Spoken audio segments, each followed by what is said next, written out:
Yes, people, in this video today, I'm going to be talking a little bit about consistency.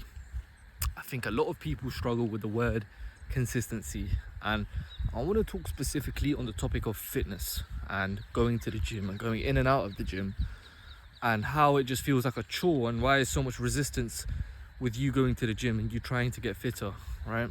And a lot of you guys need to understand that consistency ties down to an identity problem, meaning that who are you right now when it comes to the gym? How do you treat the gym as of right now?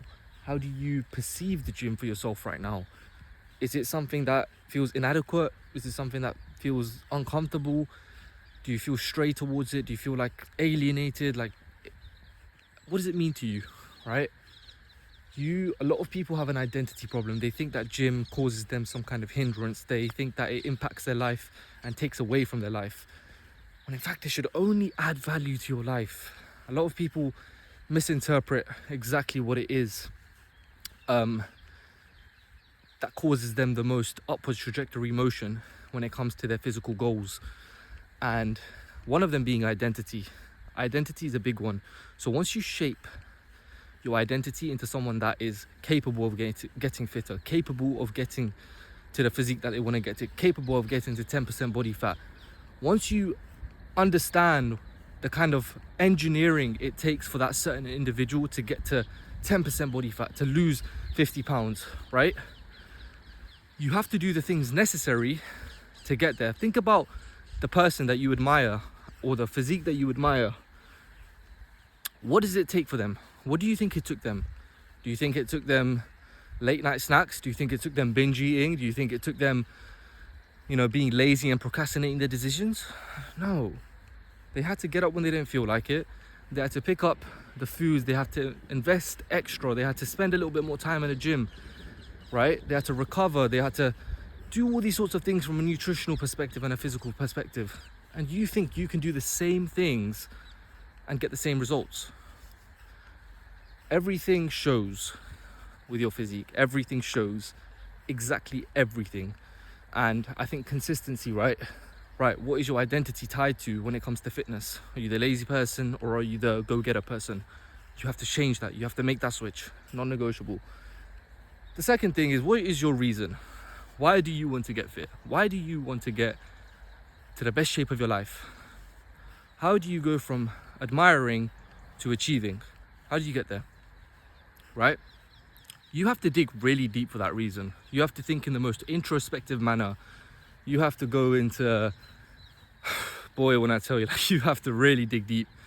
Like, a lot of my reason is just to kill the old me.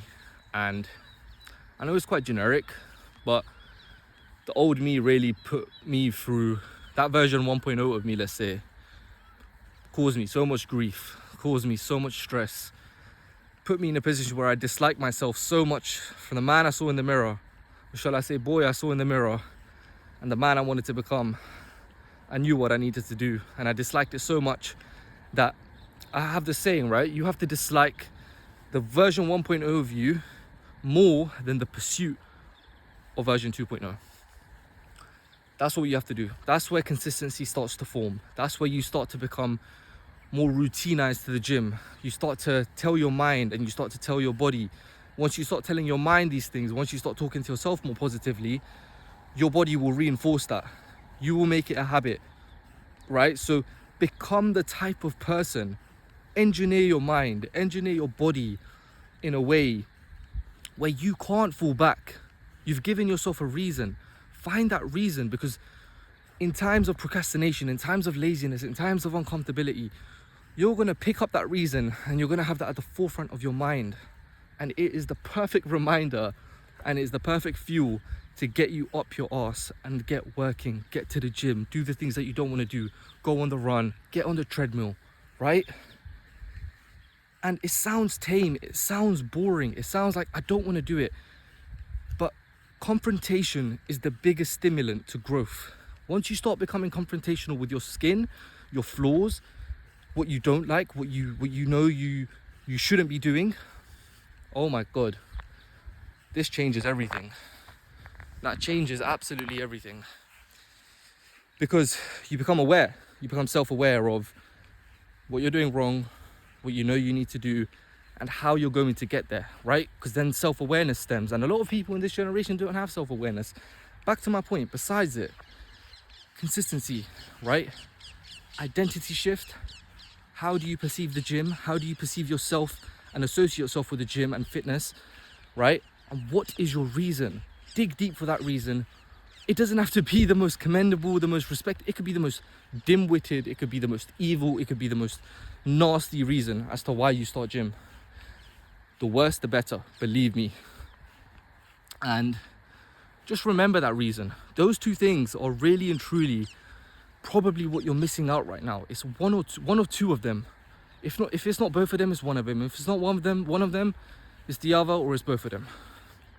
That's what you have to remember is, man, this game of fitness, you can't try and, I see so many people, right, after a certain session, lift up their shirts or check it, after an intense workout, check if they've lost any weight, put themselves on the scale. Man, you guys are setting yourself up for failure over here. This is long. The game of fitness is long. Your body, you dismantled it. You put it through so much waste. You put so much poison in your body, and you expect an amazing result. You expect the result of looking like a Greek god straight away. That's where you're mistaken, my friend. You have to play the long game when it comes. You have to have patience, you have to have the resilience, and you have to be putting in small micro repetitions and implementations and changes that will reap the most rewards, that will compound into your favor 6 months down the line. They will compound to your favor. My results in the gym, guys, I'll show you. This was literally me when I started, and this is me now. And man, that took almost a year. It was a year's worth of transformation. And in that year, guys, I've had meningitis, which is a viral infection. I lost all my muscle. I was 75 kg and I dropped down to 70 kg. So I lost everything, but muscle memory worked in my favor. And yeah, I've back and better, man. And it's just to show, right, that you can also be very, you can have a really bad split. You can have a couple bad sessions. You can have 75% of your sessions can be quite bad.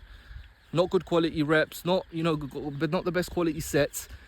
But boy, it's better than not showing up, because even the 25% that you put in, and it's not 100%, it still compounds.